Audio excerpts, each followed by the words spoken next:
بے وقت احساس۔ زارون کا احساس تب جاگا جب بہت دیر ہو چکی تھی۔ یہ دنیا کا دستور ہے کہ چیز چھن جانے کے بعد ہی اس کی قدر ہوتی ہے۔ خاموش قربانی۔ ردا اور فضا کا کردار یہ دکھاتا ہے کہ جو لوگ خاموش رہتے ہیں اور دوسروں کا لحاظ کرتے ہیں، دنیا انہیں کمزور سمجھ کر کچل دیتی ہے۔ انا اور سماج۔ ارحم اور رانی اس سماج کے وہ چہرے ہیں جہاں لوگ کیا کہیں گے اور میری انا کسی کی جان اور جذبات سے زیادہ اہم ہوتی ہے۔ ترس بمقابلہ محبت۔ فضا کا آخری مکالمہ سب سے اہم ہے کہ ہمدردی اور محبت میں فرق ہوتا ہے۔ عزت نفس کھو کر ملنے والی محبت کی کوئی حیثیت نہیں ہوتی۔ ماتم عشق اور دنیا کی حقیقت۔ ایک ایسی داستان جہاں جذبات کی قیمت دنیا کے بازار میں کھوٹے سکوں سے بھی کم ہے۔ 1. ہسپتال کی راہداری۔ رات کا پچھلا پہر۔ ماحول انتہائی سوگوار ہے۔ ہسپتال کی سفید دیواریں خاموش ہیں مگر ان میں چیخیں جذب ہیں۔ زارون ICU کے شیشے کے باہر زمین پر بیٹھا ہے۔ اس کی آنکھیں سرخ ہیں اور وہ خلا میں گھور رہا ہے۔ بارش کی ہلکی آواز باہر سے آ رہی ہے۔ پس منظر کی آواز۔ نریٹر۔ یہ دنیا عجیب جگہ ہے۔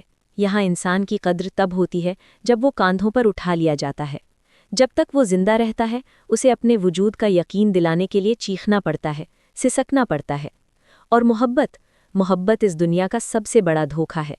ہم ان لوگوں کے لیے روتے ہیں جنہیں ہماری ہنسی کی پرواہ نہیں ہوتی، اور ان لوگوں کو ٹھکرا دیتے ہیں جو ہماری اداسی پر اپنی جان وار دیتے ہیں۔ زارون خود کلامی۔ شیشے کی طرف دیکھتے ہوئے جہاں فضا مشینوں میں گھری پڑی ہے۔ فضا، تم ٹھیک کہتی تھی، یہ دنیا جذبات کی نہیں مطلب کی منڈی ہے۔ دیکھو نا، آج میں یہاں ہوں تمہارے قدموں میں، لیکن یہ سمجھنے میں مجھے کتنی دیر لگ گئی کہ سچا ہیرا کون تھا اور پتھر کون۔ بھابھی رانی نے میرے کانوں میں زہر بھرا اور میں اتنا کم ظرف نکلا کہ تمہاری خاموش محبت کو تمہاری انا سمجھ بیٹھا۔ آج جب تم موت اور زندگی کی کشمکش میں ہو تو مجھے یہ دنیا بہت چھوٹی لگ رہی ہے۔ میرا عہدہ، میرا رعب، میرا وقار سب مٹی کا ڈھیر ہے۔ اگر تمہیں کچھ ہو گیا فضا تو میں اس دنیا سے لڑوں گا نہیں، میں ہار مان لوں گا، کیونکہ تم جیت کر بھی ہار گئی اور میں سب کچھ پا کر بھی فقیر ہو گیا۔ ہسپتال کا ویٹنگ ایریا۔ ردا دیوار سے ٹیک لگائے کھڑی ہے۔ اس کے ہاتھ میں ٹھنڈی چائے کا کپ ہے جسے پینے کا اسے ہوش نہیں۔ اس کی آنکھوں میں ویرانی ہے۔ ردا دل ہی دل میں سوچتے ہوئے، لوگ کہتے ہیں صبر کرو، اللہ بہترین بدلہ دے گا، لیکن کوئی یہ نہیں بتاتا کہ صبر کرتے کرتے انسان اندر سے کتنا کھوکھلا ہو جاتا ہے۔ میں نے ارحم کو چھوڑ دیا۔ کیوں؟ عزت کے لیے، خاندان کے لیے، اور بدلے میں کیا ملا؟ تانے، تہمتیں، اور ارحم کی وہ نظریں جو مجھے مجرم ٹھہراتی ہیں۔ یہ دنیا وفا کرنے والوں کو پاگل کہتی ہے۔ زینت جیسی عورتیں کامیاب ہیں یہاں، جو چھین لیتی ہیں، جو سازش کرتی ہیں، وہ راج کرتی ہیں، اور ہم جیسی لڑکیاں جو اپنی خوشیوں کا گلا گھوٹ کر دوسروں کا گھر بساتی ہیں، ہمیں آخر میں صرف ہمدردی کے 2 الفاظ ملتے ہیں۔ اچانک اس کا فون بجتا ہے۔ ارحم کا نمبر سکرین پر چمکتا ہے۔ وہ فون کو دیکھتی ہے، انگلی کاٹنے والے بٹن پر رکھتی ہے لیکن دبا نہیں پاتی۔ ارحم، اب کیا بچا ہے ارحم؟ تم نے جسم کا سودا کر لیا اور میں نے روح کا۔ ہم دونوں اب زندہ لاشیں ہیں۔ تم اپنی بیوی کے پہلو میں تنہا ہو اور میں اپنی بہن کے سرہانے اکیلی۔ یہ ہے ہماری محبت کا انجام۔ ارحم اور زینت کا بیڈ روم۔ زینت بے فکری سے سو رہی ہے۔ ارحم کھڑکی میں کھڑا سگریٹ پی رہا ہے۔ دھواں کمرے میں پھیل رہا ہے۔ ارحم زینت کی طرف دیکھ کر نفرت اور بے بسی سے، یہ ہے میری حقیقت۔ ایک ایسی عورت میرے بستر پر ہے جسے میرے ہونے یا نہ ہونے سے فرق نہیں پڑتا، بس میرے مرتبے اور پیسے سے پڑتا ہے۔ اور وہ ردا جسے میری سانسوں کی بھی خبر رہتی تھی، اسے میں نے ٹھکرا دیا۔ وہ شیشے میں اپنا عکس دیکھتا ہے۔ تم دنیا کے سب سے بڑے منافق ہو ارحم۔ تم نے معاشرے کے ڈر سے اس لڑکی کا ہاتھ چھوڑا جو تمہاری عبادت کرتی تھی، اور اب زینت کے ساتھ خوش رہنے کی اداکاری کر رہے ہو۔ دنیا والوں کی نظر میں ایک کامیاب شوہر ہوں، لیکن اپنی نظر میں میں وہ مجرم ہوں جس کی توبہ بھی قبول نہیں ہوگی۔ محبت کی کوئی ویلیو نہیں ہے اس دنیا میں، یہاں صرف سمجھوتے چلتے ہیں۔ ردا نے سمجھوتا کیا اپنی عزت کے لیے اور میں نے سمجھوتا کیا اپنی انا کے لیے، اور ہم دونوں ہار گئے۔ ہسپتال کی صبح۔ تلخ حقیقت کا سامنا۔ سورج نکل آیا ہے لیکن روشنی میں وہ گرمی نہیں ہے۔ ثاقب اور رانی ہسپتال پہنچتے ہیں۔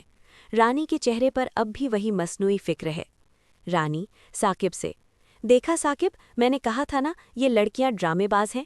اب دیکھو زارون ساری رات یہیں رہا، یہی تو چاہتی تھی فضا، ہم جیسے شریف لوگوں کو یہ جذباتی کر کے بے وقوف بناتی ہیں۔ ثاقب پہلی بار غصے سے رانی کا ہاتھ جھٹکتا ہے۔ بس کرو رانی، خدا کا خوف کرو، اندر میری بہن زندگی اور موت کی جنگ لڑ رہی ہے اور تمہیں اپنی سیاست کی پڑی ہے۔ کیا بگاڑا ہے ان لڑکیوں نے تمہارا؟ آج میں نے اپنی آنکھوں سے دیکھ لیا، زارون وہاں دیوانوں کی طرح بیٹھا ہے۔ یہ ڈرامہ نہیں ہے، یہ وہ محبت ہے جو شاید تم کبھی سمجھ ہی نہیں سکتی۔ تم نے مجھے ہمیشہ میری بہنوں کے خلاف کیا، لیکن آج مجھے ان کے خاموش چہروں پر وہ سچائی نظر آ رہی ہے جو تمہاری باتوں میں کبھی نہیں تھی۔ رانی حیرت اور غصے سے، اوہو، تو اب تم بھی ان کے جادو میں آ گئے؟ ثاقب دنیا ایسی جذباتی باتوں سے نہیں چلتی۔ ہاں، دنیا نہیں چلتی، لیکن رشتے احساس سے چلتے ہیں، اور تم پتھر ہو رانی، اور میں بے وقوف تھا جو پتھر سے پانی کی امید لگائے بیٹھا تھا۔ ICU کے اندر کلائمیکس، دل کو چیر دینے والا مقام۔ فضا ہوش میں آ چکی ہے، آکسیجن ماسک ہٹا دیا گیا ہے۔ زارون اس کے پاس کرسی پر بیٹھا اس کا ہاتھ تھامے ہوئے ہیں۔ زارون بھرائی ہوئی آواز میں، فضا، تم نے مجھے ڈرا ہی دیا تھا، مجھے معاف کر دو۔ میں وعدہ کرتا ہوں اب تمہیں کوئی تکلیف نہیں ہوگی، میں سب ٹھیک کر دوں گا، میں تم سے شادی کروں گا، ہم بہت خوش رہیں گے۔ بھابی رانی، دنیا، سماج، مجھے کسی کی پرواہ نہیں۔ فضا کمزور لیکن ٹھہری ہوئی نظروں سے زارون کو دیکھتی ہے۔ زارون، اس کی آواز میں درد کی لہر ہے۔ بہت دیر کر دی آپ نے۔ زارون، نہیں، ابھی کچھ دیر نہیں ہوئی، زندگی ابھی باقی ہے۔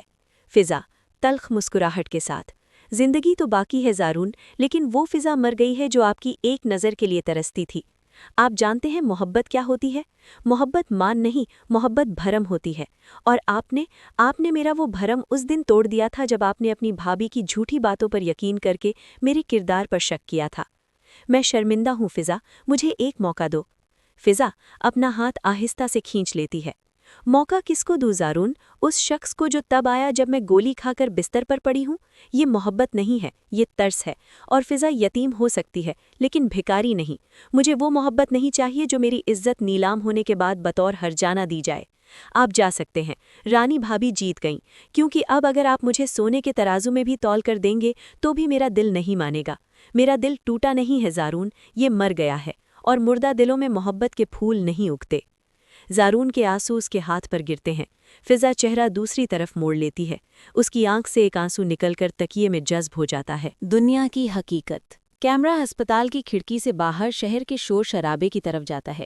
ٹریفک رواں دواں ہے، لوگ اپنے کاموں میں مصروف ہیں۔ پس منظر کی آواز، یہ ہے دنیا کی حقیقت۔ یہاں جذبات کا خون ہوتا ہے اور کوئی FIR نہیں کٹتی۔ ارحم اپنی جھوٹی انا کے محل میں قید رہے گا، رانی اپنی سازشوں میں خوش رہے گی، زارون ساری عمر پچھتاوے کی آگ میں جلے گا، اور ردا اور فضا یہ وہ تتلیاں ہیں جن کے پر اس معاشرے نے نوچ لیے ہیں۔ ہم سب سمجھتے ہیں کہ ہم زندگی جی رہے ہیں، لیکن سچ تو یہ ہے کہ ہم سب اپنی اپنی خواہشوں کے جنازے اٹھائے پھر رہے ہیں۔ یہاں سچی محبت کی سزا صرف تنہائی ہے، صرف تنہائی۔ اسکرین آہستہ آہستہ سیاہ ہو جاتی ہے، صرف دل کی دھڑکن کی مانیٹر والی آواز سنائی دیتی ہے، جو آخر میں ایک لمبی بیپ میں بدل جاتی ہے، جو کہ ایک رشتے کے ختم ہونے کا اشارہ ہے۔ بے وقت احساس۔ زارون کا احساس تب جاگا جب بہت دیر ہو چکی تھی۔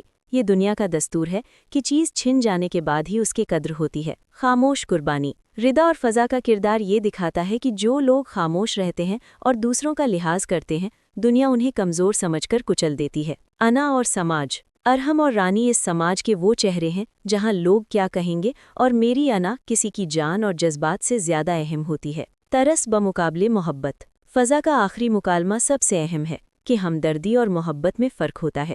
عزت نفس کھو کر ملنے والی محبت کی کوئی حیثیت نہیں ہوتی۔